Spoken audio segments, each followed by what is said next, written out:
로맨스라는 단어가 있는데 혹시 아시나요? 네, 낭만, 열렬한 사랑 이런 단어인데 거기에 보면 로마라는 단어가 들어 있습니다. 그래서 늘 익숙하고 낯익 어떤 그 로마라는 도시가 어느 날 보니까 굉장히 사랑스럽고 열렬히 뜨겁게 사랑하게 되는 그런 이제 의미에서 로맨스라는 단어가 나왔다고 합니다. 우리 미랄교회를 다시 보니까 어떠신가요? 네, 정말 사랑스러운 교회죠. 우리가 창립 27주년을 맞이해서 정말 우리 주의 몸된 교회를 사랑하게 되시길 바랍니다. 네, 우리 옆에 계신 분들과 우리 주의 몸된 우리 미랄교회를 더 사랑합시다. 이렇게 한번 인사하시겠습니다.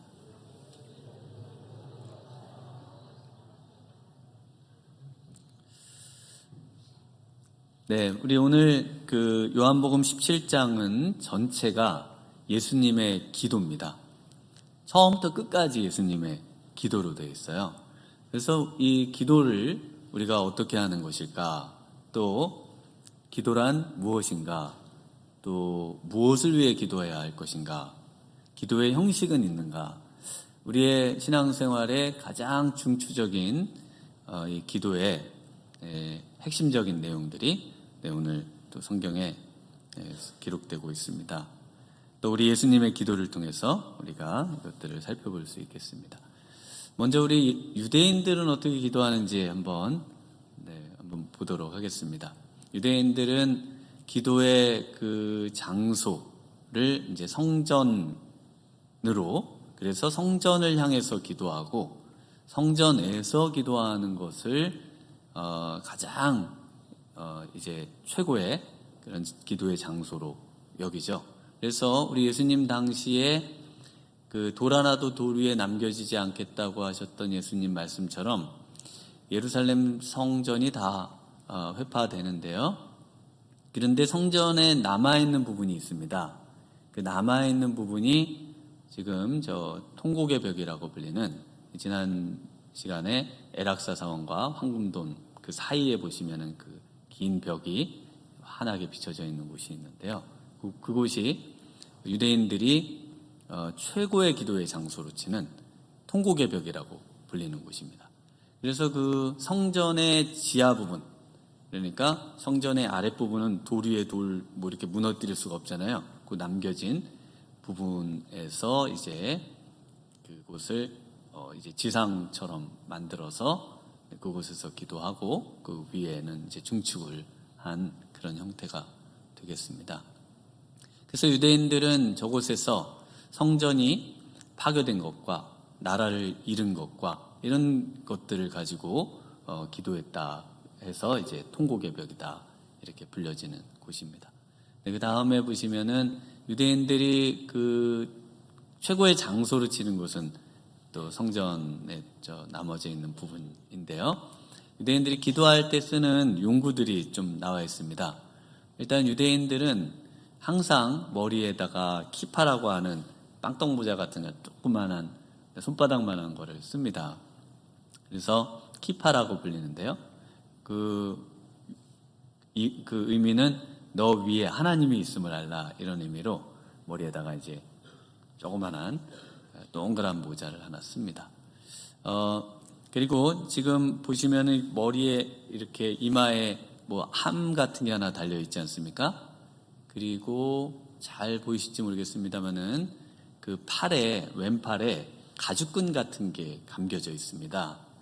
이게 이제 기도 용구인데요. 신명기에 보시면은 내 이마에 또 내 손목에 하나님의 말씀을 매라 이런 구절이 있습니다. 그래서 그 말씀의 근거에서 이마에다가 저 안에 4개의 성경 구절이 들어 있습니다. 이마에. 그 다음에 역시 팔에도 끈으로 해서 이제 성구함을 달고요. 그 성구함을 또 역시 말씀이 달고 말씀을 달고 기도하는 그런 이제 기도 용구입니다. 그리고 이제 그 보자기 같은 것이 어깨에 한 분은 걸쳐 있고 한 분은 머리에 쓰고 있죠. 이것도 이제 탈릿이라고 불리는 기도 보자기입니다. 그래서 기도쇼리여서 기도할 때는 항상 기도쇼를 걸치고 이제 하는데요. 네, 그리고 이제 옆에 사람이 방해가 되면은 기도 보자기를 이렇게 써서 천막을 만들어 가지고 그 천막 안에서 이렇게 기도하는 이런 이제 기도 연구가 되겠습니다. 그래서 유대인들 기도하는 모습 그 다음 장 보시면 이렇게 저 통곡의 벽에서 저 안쪽으로도 쭉 그 통곡의 벽이 그 건물 안으로도 이어져 있습니다. 그래서 유대인들이 가장 사랑하는 기도의 장소가 되겠습니다. 네, 오늘 우리 예수님께서는 이 기도의 핵심 부분들을 말씀하시면서 그리고 아주 이 요한복음 전체의 핵심이다라고 말씀드릴 수 있습니다. 그래서 이 17장은 참 굉장히 우리에게 은혜가 되면서도 또 읽어보시면은 굉장히 좀 어려워요. 그래서 굉장히 중요한 장이라는 것을 우리가 읽어보시면은 알 수가 있는 그런 성경이 바로 요한복음 17장입니다. 그래서 여기서 이제 이런 어려운 본문을 대하실 때 가장 이제 추천드리는 방법은 그 말씀 중에 가장 많이 나오는 그런 단어나 그 구에다가 동그라미를 쳐가면서 읽으시는 겁니다. 그래서 뭐가 가장 많이 나오는가 이런 거에 집중을 해서 하나씩 이렇게 적어가시면서 본문을 이렇게 이해를 하셔야지만 이 본문이 이해가 되셔요.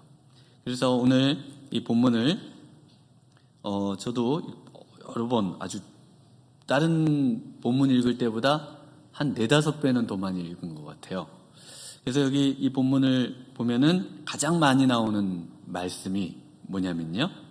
네, 아버지 또 하나님을 지칭하는 당신이라는 단어가 가장 많이 나옵니다. 제가 지금 그 세어본 바로는 53번 정도가 나옵니다.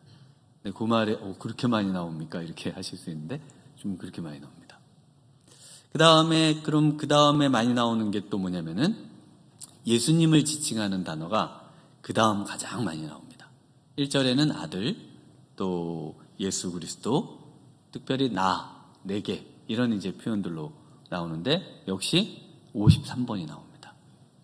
그래서 이 하나님을 지칭하는 단어와 또 우리 예수님을 지칭하는 단어가 가장 많이 나온다는 것을 알 수 있어요.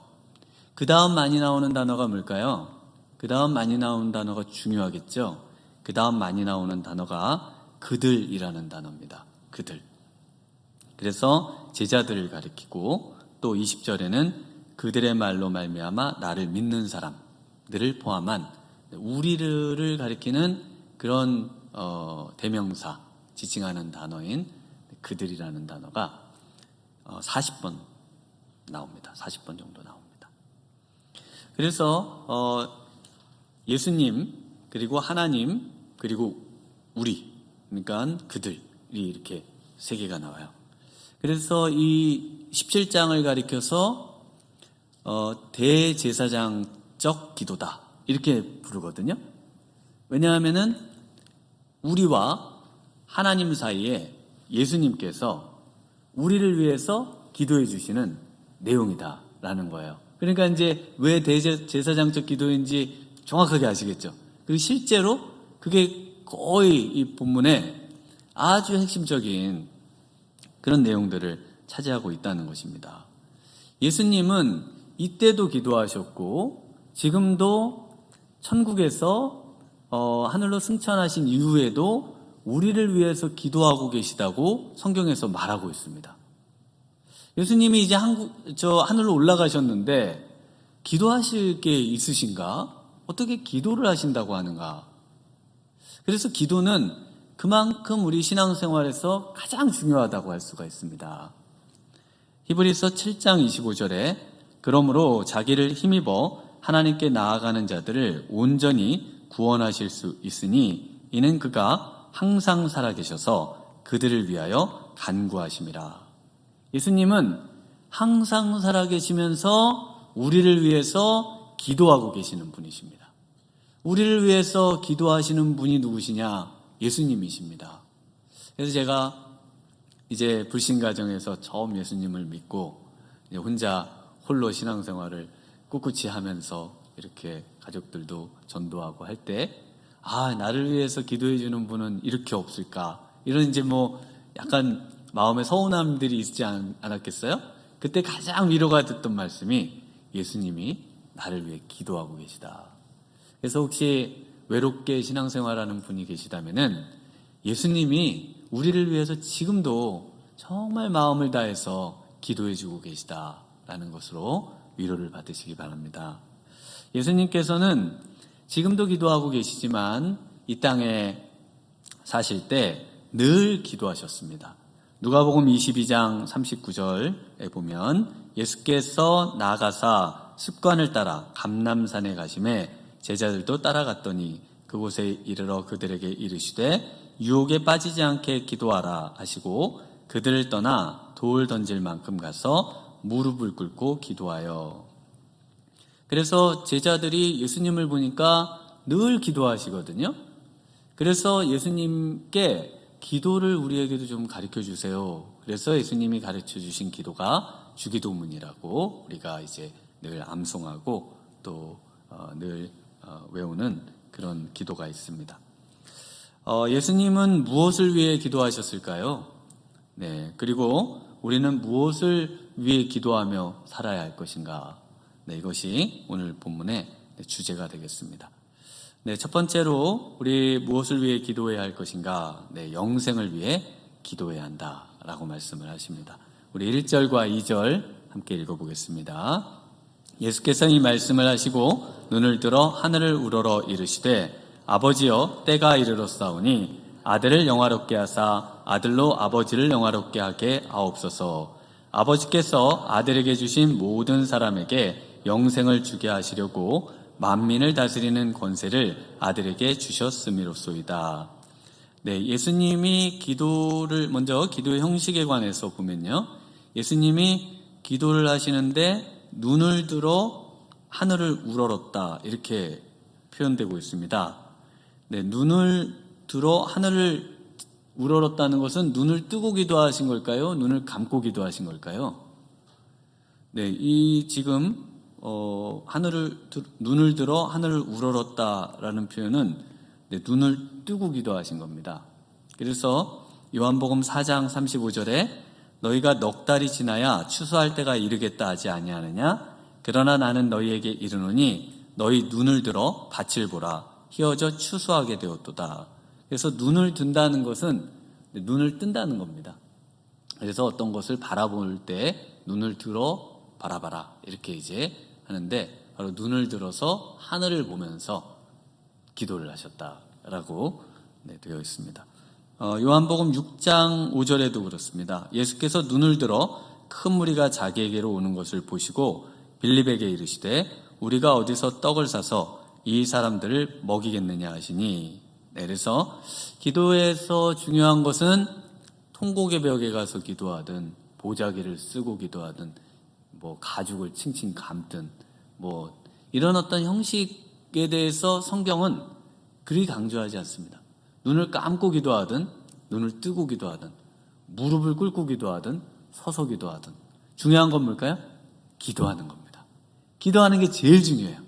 무조건 기도하는 거예요. 그러니까 우리는 운전하면서도 기도하실 수 있는 거예요. 우리의 일을 하면서도 기도할 수 있는 겁니다.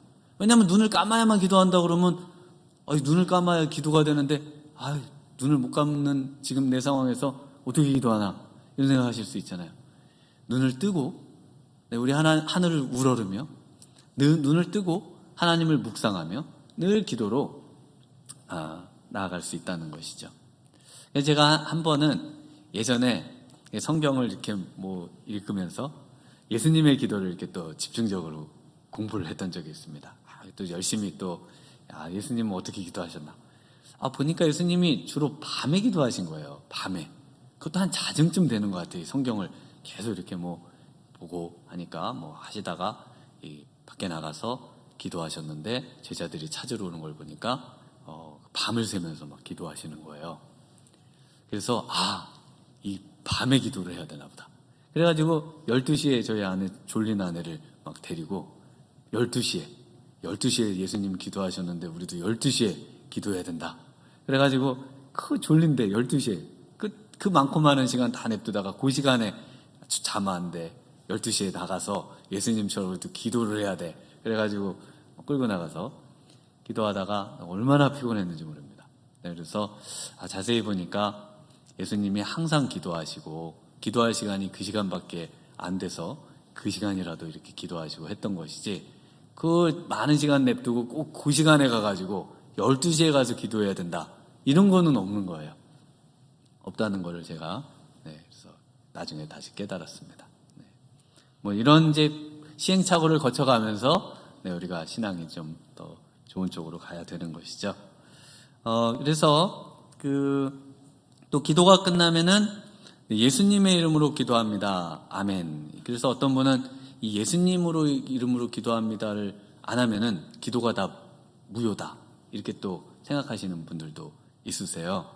그런데 이 예수님을 이제 통해서 우리가 하나님께 기도한다, 그리고 예수님도 자기의 이름으로 구하라고 했기 때문에 이제 그것을 이렇게 우리가 딱 표현을 해서 구하는 것이지, 혹시 그것을 빠뜨렸다고 해서 여태까지 1시간 넘게 기도했는데 예수님 이름으로 기도를 안 해가지고 이게 기도가 승인이 안 났나 보다, 이렇게 생각하실 필요는 없습니다.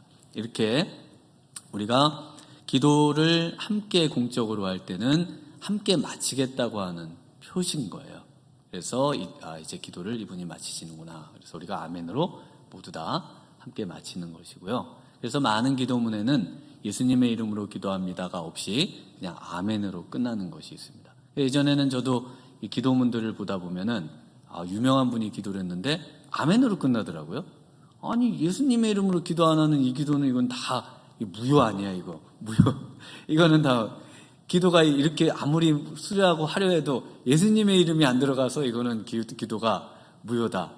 그거보다는 우리가 예수님을 믿고 정말 하나님 앞에 기도하면 기도가 되는 겁니다. 다만 우리가 모든 분들이 함께 예수님을 믿고 기도한다는 표시요, 또 함께 기도를 마무리한다는 표시로 예수님의 이름으로 기도합니다라는 말을 우리가 함께 하는 것이죠. 1절에 예수님이 영광을 받으셔야 하는 이유, 아버지를 영화롭게 하기 위해서죠. 그런데 하나님께서 예수님께 만민을 다스리는 권세를 주시는 이유, 2절에 나오죠. 그 이유가 뭡니까? 하나님께서 아들에게 주신 모든 사람에게 영생을 주게 하시기 위해서다라고 말씀을 하고 있습니다. 그러니까 예수님이 영광을 받으시고 아버지를 영화롭게 하고 또 예수님이 모든 권세를 받으시는 그 궁극적인 이유는 바로 우리에게 영생을 주게 하시기 위함이다라는 것입니다. 그래서 우리의 삶의 목적, 우리가 추구해야 되는 단 한 단어로 표현한다면은 그 목적과 목표가 영생이라고 이렇게 말씀을 드릴 수가 있겠습니다. 그래서 우리는 기도를 해서 얻어야 되고, 기도를 해서 누려야 되고, 기도를 해서 정말 추구해야 하는 기도의 어떤 제목, 또 우리의 기도의 방향은 영생입니다. 그래서 이 영생이 뭘까 생각해 보시면, 영생, 그러면 우리는 이제 영원한 삶 아닙니까? 영원한 생명. 그래서 영원한 생명 하면은 영원히 이렇게 지속되는 우리의 삶을 의미하는 것이다 라고 생각하실 수 있는데요.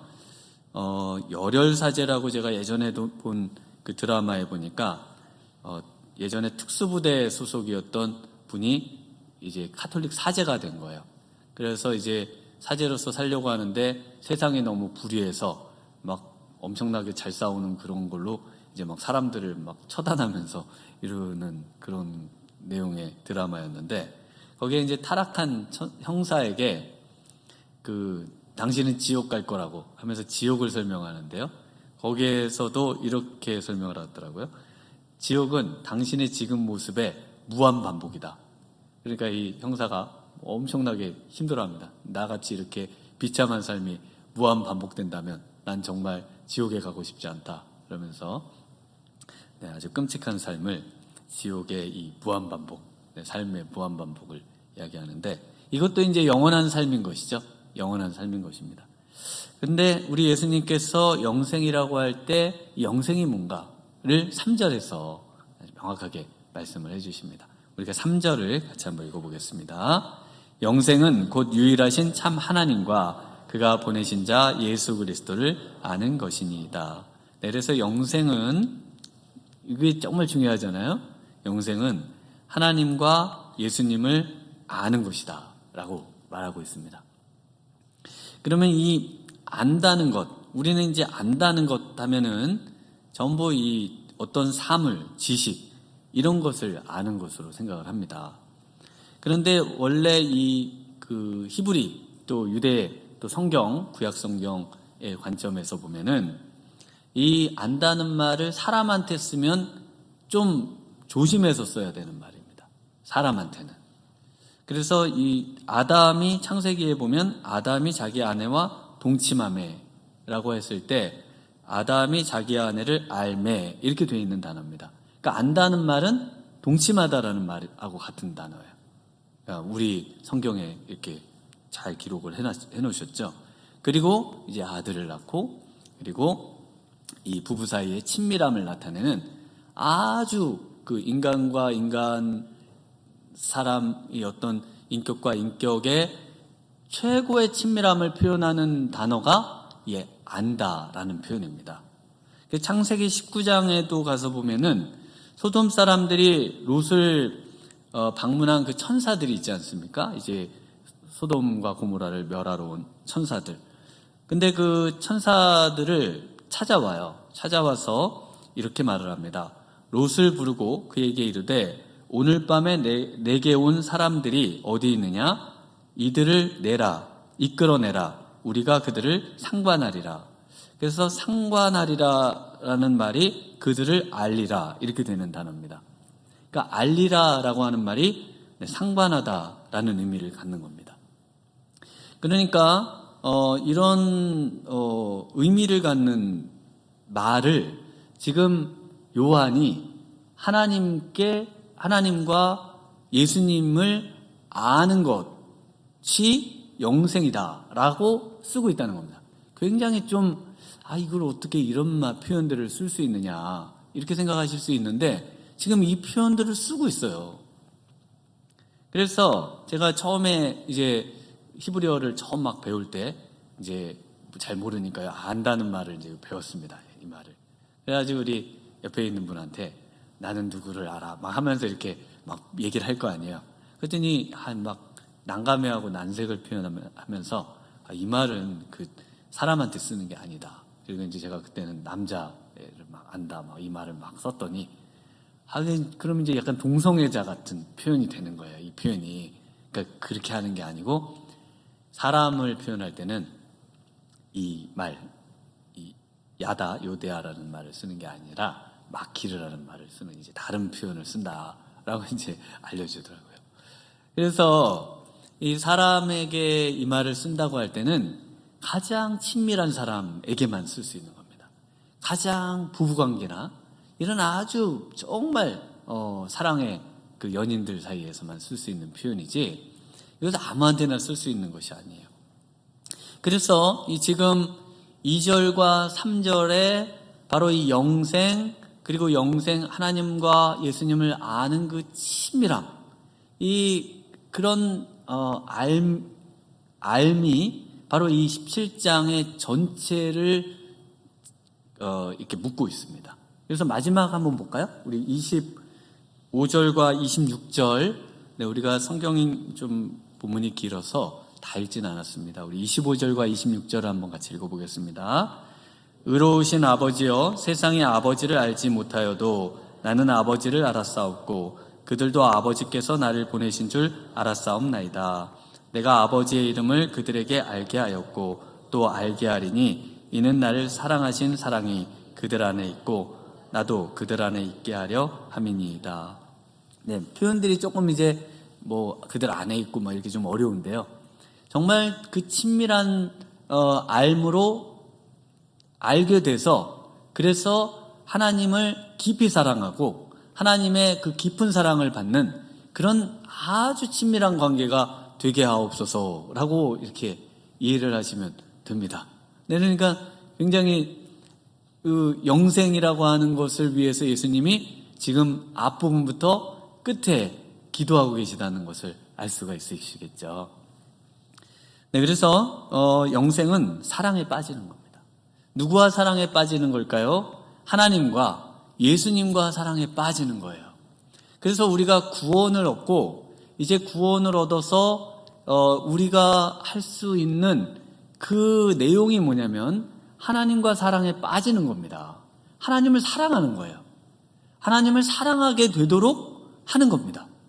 그래서 율법의 완성이 사랑인 이유가 여기에 있는 겁니다.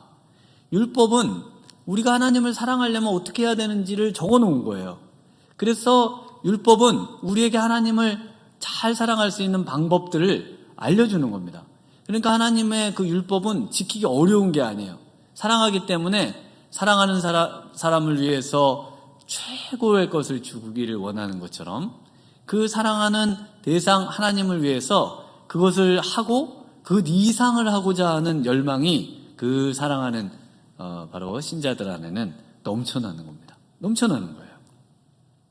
그래서 영생을 위한 그 필요의 간구가 5가지로 소개가 되어 있는데요. 우리 11절만 한번 읽어보겠습니다. 시작.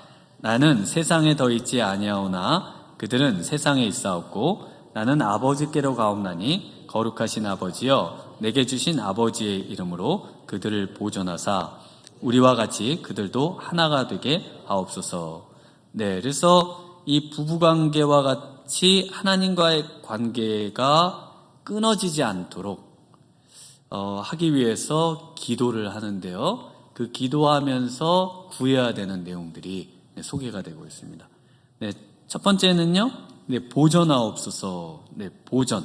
그래서 이 관계가 그냥 얻어진 게 아니죠. 예수님의 끝까지 사랑으로 얻어진 건데요. 보존하사. 네, 그래서 12절에도 보시면 내가 그들과 함께 있을 때에 내게 주신 아버지의 이름으로 그들을 보존하고 지키었나이다. 그래서 보존하고 지키는 거, 하나님에게서 떨어져 나가지 않도록 하는 거. 그래서 가룟 유다는 어쩔 수 없이 이렇게 정말 그 성경에 응하게 하기 위해서 어쩔 수 없이 떨어져 나갔으나 끝까지 예수님이 가룟 유다를 그럼에도 붙들려고 했던 그런 내용들 우리가 읽어보셨죠. 그래서 이 보존이라고 하는 것은 바로 하나님을 향한 일편단심의 마음이 흔들리지 않도록, 하나님을 향한 사랑의 마음이 흔들리지 않도록 해달라고 하는 그런 간구가 되는 것입니다. 우리의 마음이 세상을 향해 세상을 사랑해 나아가게 되거나 우리의 마음이 하나님을 사랑하는 마음에서 자꾸 그 사랑이 식어지거나, 그래서 그 요한계시록의 7교회 중에 첫 번째 교회인 에베소 교회처럼 첫사랑을 잃어버리는 그런 상태에 빠지지 않도록 보존하여 달라라고 예수님이 구하고 있습니다. 그 다음에 두 번째는요, 하나가 되옵소서라고 이제 말씀하고 있습니다. 이 미워하고 내 탓이다 이렇게 하지 말고 복음을 위해 살도록 이렇게 간구하는 것인데요. 예수님을 저주하면서 3번 부인했던 베드로, 우리가 생각하면 예수님을 3번이나 저주하며 부인한 베드로, 어떻게 예수님이 그를 받을 수 있고 또 이 공동체가 이런 베드로를 받을 수가 있겠습니까? 완전 배반자 아닐까요? 이런 사람은 우리가 이렇게 탁 축출을 해내야 될 어떤 그런 존재 같은데, 그런 분들이 여기 공동체 안에 다 들어와 있어요. 특히 또 나중에 사도로 부르신 정말 자기를 미천하다고 표현한 사도 바울. 근데 그 예수 믿는 사람들을 잡아서 옥에 가두고 또 죽이기도 했던 그런 정말 극악무도했던 사람을 이 공동체가 사도로 받고 또 이방인의 사도로 파송하고 또 그의 사도권을 인정하고 또 했던 그 내용들을 우리가 볼 수가 있죠. 그래서 이 하나님과의 친밀함은 성도들 간의 친밀함이 없이는 되지 않는 겁니다. 성도들 간의 친밀함이 있어야 하나님과의 친밀함이 누려지는 거예요. 그래서 하나님은 우리에게 교회를 주셨습니다. 우리에게 교회를 주신 이유는 영생을 누리도록 하기 위해서 주신 거예요. 그래서 혼자 예배드리고 혼자 골방에서 성도들과 교제가 전혀 없이 예배드리는 속에는 하나님과의 친밀함을 누리기가 상당히 어렵습니다. 아주 극한 상황이 아닌 경우에는 하나님은 이러한 관계를 원하시지를 않으세요. 그래서 사람들 다 미워서 나는 이제 사람들 꼴도 보기 싫고 혼자 신앙생활 하겠다. 그래서 막 여기저기 방황하시는 분들도 많으시잖아요. 그러나 그 가운데는 정말 이 영생의 누림이 없다는 것입니다. 그래서 우리 예수님께서 하나 되게 해달라 이렇게 기도를 하고 계시죠. 또 그렇게 우리가 기도해야 한다는 것입니다. 그래서 예수님께서 그 감람산에서 승천하신 이후에 제자들 포함해서 120명이 되는 사람들이 그 지금 기도하고 계시는 마가의 다락방으로 와서 거기서 이제 모여서 기도를 합니다. 사도행전 1장 13절인데요. 들어가 그들이 유하는 다락방으로 올라가니 베드로, 요한, 야고보, 안드레와 필립, 도마와 바돌로메, 마테와 및 알페오 아들 야고보, 셀로신 시몬, 야고보의 아들 유다가 거기 있어 여자들과 예수의 어머니 마리아와 예수의 아우들과 더불어 마음을 같이하여 오로지 기도에 힘쓰니라. 그래서 이분들이 이제 기도하면서 성령 받고요. 그리고 정말 복음 사역으로 하나 되고 그 가운데 우리 주님의 놀라운 하나됨의 그 풍성한 그 생명과 교제와 친밀함과 바로 이 영생을 누리는 그런 은혜가 있는 겁니다. 그래서 우리는 신앙생활 가운데 미운 사람도 품고 또 껄끄러운 사람도 품고 그러면서 신앙생활하면서 나아가는 것이 맞는 겁니다. 어려움 중에 신앙생활하면서 나아가는 것이 맞는 거예요. 그래서 그 가운데 함께 그런 분들과도 손을 잡고 기도할 수 있는 수준으로까지 나아가서 그 가운데 하나됨을 이루어내는 것이 우리 주님께서 원하는 신앙생활인 것입니다. 세 번째는요. 내 기쁨을 충만하게 하라. 우리 13절 함께 읽겠습니다. 지금 내가 아버지께로 가오니 내가 세상에서 이 말을 하옵는 것은 그들로 기쁨을 그들 안에 충만히 가지게 하려 함이니이다. 그래서 기도하면 기쁨이 충만해지죠. 그래서 요한복음 16장 24절 그리하면 구하라 그리하면 받으리니 너희 기쁨이 충만하리라. 그래서 예수님께서는 우리가 기도해서 기쁨이 충만하게 되기를 원합니다. 기도해서 그 기쁨이 충만한 상태를 유지해서 하나님과의 관계가 점점 깊어져 가기를 원하셔요. 그래서 지금 기쁨이 없으시면 뭐 하셔야 돼요? 기도하셔야 되는 겁니다. 왜 나는 기쁨이 없을까? 좀 더 기쁜 일이 없을까? 기쁨이 사라지면 기도하셔야 되는 겁니다. 그래서 예수님이 구하라 그리하면 받으리니 너희 기쁨이 충만하리라. 기도하면 기쁨이 충만해지는 거예요. 어떻게 하면 기쁠까? 기도하시면 된다니까요. 정말 간단하지 않습니까? 기도 안 해서 기쁨이 없는 거예요. 왜 지금 얼굴들이 지금 힘드세요? 왜 지금 마음이 자꾸 이렇게 다운되세요? 원인은 기도 안 해서 그런 겁니다. 기도 안 해서. 기도하시면 우리 주님께서 기쁨을 주시고 그 기쁨 가운데 하나님을 더 사랑하는 쪽으로 하나님과의 깊은 관계 쪽으로 나아가게 된다는 것입니다. 네 번째는 악에 빠지지 않게 하소서. 우리 15절 같이 읽어보겠습니다. 내가 비옵는 것은 그들을 세상에서 데려가시기 위함이 아니요 다만 악에 빠지지 않게 보존하시기를 위함이니이다. 그래서 우리 예수님이 기도하옵는 것은 비옵는 것, 그들을 세상에 데려가심이 아니라 악에 빠지지 않게 보존하는 겁니다. 그래서 세상을 또 유혹에 넘어가서 그래서 우리 제자들에게 시험에 들지 않게 기도해라 라고 말씀하신 이유, 왜냐하면 시험에 들고 악에 빠지고 죄로 나아가면은 하나님과 깊은 관계에 나아가지 못하지 않습니까? 우리가 신앙생활하면서 많은 분들이 이 땅에서의 삶은 도대체 무슨 의미가 있을까? 이런 생각을 하는 분들이 많이 있으세요. 그래서 예수님이 분명하게 말씀하십니다. 지금 뭐라고 말씀하셨어요? 15절에 그들을 세상에서 데려가시기 위함이 아니옵니다. 그런데 예수 믿었으면 이제 천국을 가야지 왜 지금 여기에 살고 있냐는 거죠. 이 험하고 힘든 세상을.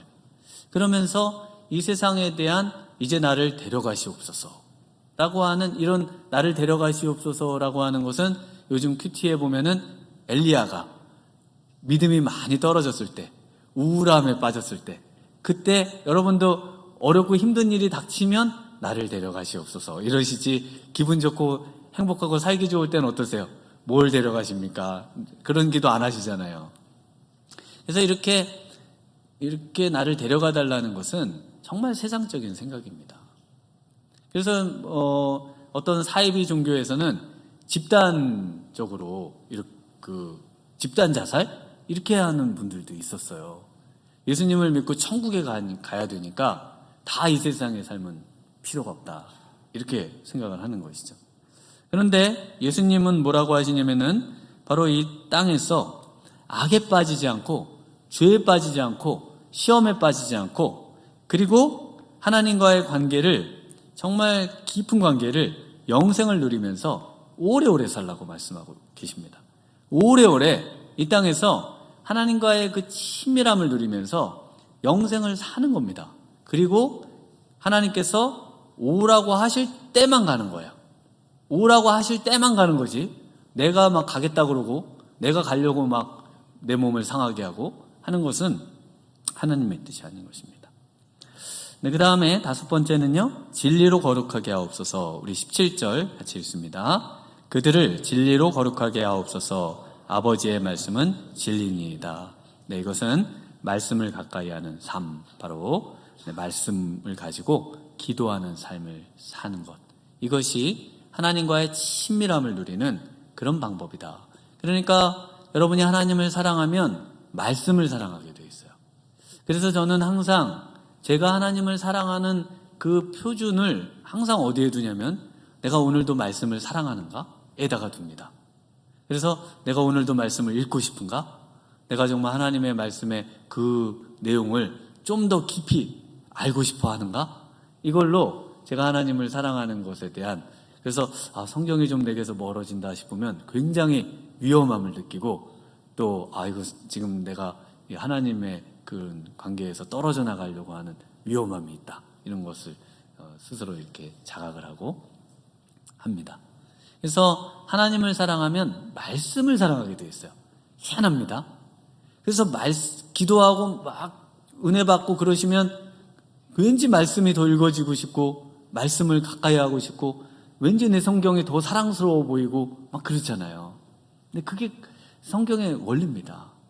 하나님을 사랑하게 되면은 말씀을 사랑하게 되어 있어요. 예수님을 사랑하게 되면은 성경 말씀을 사랑하게 되어 있어요. 그래서 성경 말씀을 가까이 하게 되는 것이죠. 네, 그리고 이제 영생의 특권. 그러면 이런 하나님과의 깊은 그 교제와 사랑을 누리는 특권이 뭔가? 바로 영광을 누리는 것입니다. 영광을. 우리 24절 한번 같이 읽어보겠습니다. 아버지여, 내게 주신 자도 나 있는 곳에 나와 함께 있어 아버지께서 창세전부터 나를 사랑하심으로 내게 주신 나의 영광을 그들로 보게 하시기를 원하옵나이다. 네, 하나님께서 우리와 깊은 사귐을 가지고 그 영생, 친밀한 교제를 누리죠. 그래서 결국 이 친밀한 이런 교제를 통해서 우리 하나님이 궁극적으로, 예수님이 궁극적으로 원하시는 것, 바로 이 영광입니다. 영광, 하나님의 영광을 누리도록 함이에요. 그래서 이 아버지께서 창세 전부터 그 예수님을 사랑하셔서 무엇을 주셨어요? 영광을 주셨다. 24절에 그렇게 되어 있죠. 네, 이 표현들이 조금 다 어렵습니다. 조금씩 어려운데 그냥 한번 잘 봐주세요. 아버지께서 창세 전부터 예수님을 사랑하셔서 예수님에게 영광을, 나의 영광을 주셨는데, 그 영광을 그들도 보게 하기를 원한다. 이렇게 되어 있습니다. 그래서 사랑 가운데 거하면서 영광을 나누시는 관계가 하나님과 아들 예수님의 관계입니다. 그래서 예수님도 영광을 주셔요. 우리 22절도 한번 읽어보겠습니다. 22절. 내게 주신 영광을 내가 그들에게 주었사오니 이는 우리가 하나가 된 것 같이 그들도 하나가 되게 함이니이다. 그래서 영광이 뭘까요? 영광. 그 바로 다음 절에 나옵니다. 영광이 뭔지 같이 읽습니다. 곧 내가 그들 안에 있고 아버지께서 내 안에 계시어 그들로 온전함을 이루어 하나가 되게 하려 함은 아버지께서 나를 사랑하심 같이 그들도 사랑하신 것을 세상으로 알게 하려 함이로소이다. 그래서 내가 그들 안에 있고 아버지께서 내 안에 계시는 것, 이것이 영광입니다. 그러니까 그 친밀함의 최고의 그 상태에 이르고 그 누려내는 것이 영광이에요. 그래서 10절에도 보면요, 내 것은 다 아버지의 것이요 아버지의 것은 내 것이온데 내가 그들로 말미암아 영광을 받았나이다. 이렇게 되어 있는데요, 바로 이 그들과 더불어서 이제 그 친밀함을 누리면서 하나가 되는 것을 아직은 완벽하게 누리진 못했지만 그럼에도 그 누리는 그 상태에 들어가는 것, 이것이 영광입니다. 그러니까 영생을 통해서 영광의 어떤 뭔가를 누리는 거죠. 그래서 이게 뭐냐면요, 이게 이제 그 영광이라는 의미가 굉장한 찬란함, 그 빛남, 그리고 정말 화려함, 이런 것들을 또 포함하고 있잖아요. 이것이 이제 구약으로 가면은 이런 표현들이 있습니다. 잠언 27장 17절에 철이 철을 날카롭게 하는 것 같이 사람이 그의 친구의 얼굴을 빛나게 하느니라. 그래서 친구와 친구의 그 친밀한 교제를 통해서 친구가 친구를 얼굴을 빛나게 한다고 그래요. 어떻게 얼굴을 빛나게 하는 거예요? 좋은 친구와 친구가 서로 만나서 서로 닮아가고 그러면서 점점 좋아지는 상태가 되는 것, 이것이 영광이라는 겁니다. 그래서 친구와 친구가 서로 철이 철을 날카롭게 하는 것처럼 그런 친밀한 교제를 통한 그 영광을 나누고 있다는 것을 말씀해 주고 있습니다. 그래서 이 하용조 목사님께서 예전에 쓰신 글이 인터넷에 있었는데요, 거기 보니까 이런 표현이 있습니다. 사람을 훈련시키는 것은 사람입니다. 철을 날카롭게 하는 것이 철인 것처럼 사람을 예리하게 업그레이드하는 것도 사람입니다. 다른 사람을 만날 때는 자기 중심적인 성격, 남에게 상처를 잘 주는 성격을 고치십시오. 인격을 업그레이드 하십시오. 그리고 강도 높은 특공대 훈련을 받으십시오. 휴식은 천국 가서 누리시길 바랍니다. 네, 휴식은 천국 가서 누리시길, 이렇게. 네. 그래서 여기에서의 우리의 신앙생활이 어렵지 않습니까? 이 사람과 사람과의 만남, 그 안에서의 갈등, 그리고 그 안에서의 그 상처, 이런 것들이 굉장히 우리를 아프게 하는데, 오히려 그것을 나의 그 인격의 성숙과 신앙의 성숙으로 삼으면서 그 사람을 끌어안는 그 일을 통해서 이 영광스럽게 변해가는 그런 삶, 그러니까 인격이 하나님의 성품으로 업그레이드 되는 것을 말합니다. 하나님과 같이 되는 것을 말해요. 우리는 하나님이 될 수는 없어요. 그러나 하나님의 그 좋은 것들이 나에게 스며들어서 내가 하나님처럼 되는 거예요. 그래서 우리가 부부는 닮는다는 얘기를 하잖아요. 왜 부부는 닮죠? 그 깊은 교제를 통해서, 늘 대화함을 통해서 서로의 생각과 그 모습들이 점점 닮아가는 그런 친밀함의 표현. 그러니까 부부와 부부는 서로 영광을 나누는 겁니다. 영광을 나누는 거예요. 철이 철을 날카롭게 하듯이 그렇게 얼굴을 서로 빛나게 하는 겁니다. 그러니까 서로 좋은 쪽으로 그렇게 얼굴을 빛나게 해주는 것, 이것이 성숙한 관계가 되는 것이죠. 코로나로 인한 그 비대면의 한계가 여기에 있는 것이죠, 우리의. 그리고 그 화상으로 그저 그냥 예배에 참여하는 분들의 한계가 여기에 있는 겁니다. 우리가 함께 예배하고 모여서 식사하고 함께 봉사하고 그리고 함께 교제하면서 그 속에서 서로 좋을 수도 있지만 안 좋을 수도 있고 어려울 수도 있지만 그러나 그런 관계를 통해서 우리 하나님께서 우리의 성품이 정말 예수님처럼 변해가고 하나님처럼 변해가기를 원하시는 겁니다. 기도를 통해서 이것을 보다 더 원하시는 거예요. 기도를 통해서는 우리가 예수님처럼 변해가기를 원하시는 거예요. 기도를 통해서 하나님처럼 변해가기를 원하시는 겁니다. 기도를 막 눈물을 흘리면서 기도한 다음에 눈을 딱 떴는데 도끼 눈이 됐다. 이거는 안 되는 겁니다. 이거는 말이 안 되는 거예요. 하나님을 열심히 만났는데 갑자기 눈을 떴는데 도끼 눈이다. 이거는 말이 안 되잖아요. 하나님을 만난 게 아니고 그냥 한풀이를 한 겁니다. 이거는 한을 풀어낸 거고 마음에 있는 것을 원통함을 쏟아낸 거지 정말 기도한 거라고 볼 수가 없는 거예요. 기도하고 눈을 딱 떴는데 그럼 어떻게 돼야 돼요? 그 눈이 천사의 눈처럼 딱 변해 있으셔야 되는데 철야 예배하고 집에 갔는데 막 승질을 내시고 피곤하다는 막 이러시고 이건 뭐가 좀 잘못된 거죠. 정말 기도했으면 온전하게 우리 하나님의 성품을 조금씩 닮아가야 하는 것입니다. 그래서 이런 영광을 누린 인물 모세가 있죠. 모세. 네, 얼굴을 보며 말하고 입과 입을 통해서 하나님과 대화한 인물. 출애굽기 34장 29절에 이렇게 되어 있습니다. 모세가 그 증거의 두 판을 모세의 손에 들고 시내산에서 내려올 때에 모세는 자기가 여호와와 말하였으므로 말미암아 얼굴 피부에 광채가 나나 깨닫지 못하였더라. 하나님과 계속 만나니까 하나님처럼 변한 거예요. 그래서 30절에 아론과 온 이스라엘 자손이 모세를 볼 때에 모세의 얼굴 피부에 광채가 남을 보고 그에게 가까이 하기를 두려워해서 모세가 얼굴을 가립니다. 그래서 사람들과 함께 있을 때는 얼굴을 가리고요. 그리고 하나님과 만나서 대화할 때는 수건을 가리고 하나님을 얼굴과 얼굴을 맞대고 입과 입으로 대화했다. 이렇게 그 교제함을 표현해주고 있습니다. 그럼 오늘날 신약의 성도들은 어떻게 되는 걸까요? 고린도후서 3장 16절에 사도 바울이 분명하게 말합니다. 그러나 언제든지 주께로 돌아가면 그 수건이 벗어지리라. 우리는 하나님께 가면 우리 예수님께 기도하러 가면은 우리의 수건을 쓸 필요가 없는 거예요.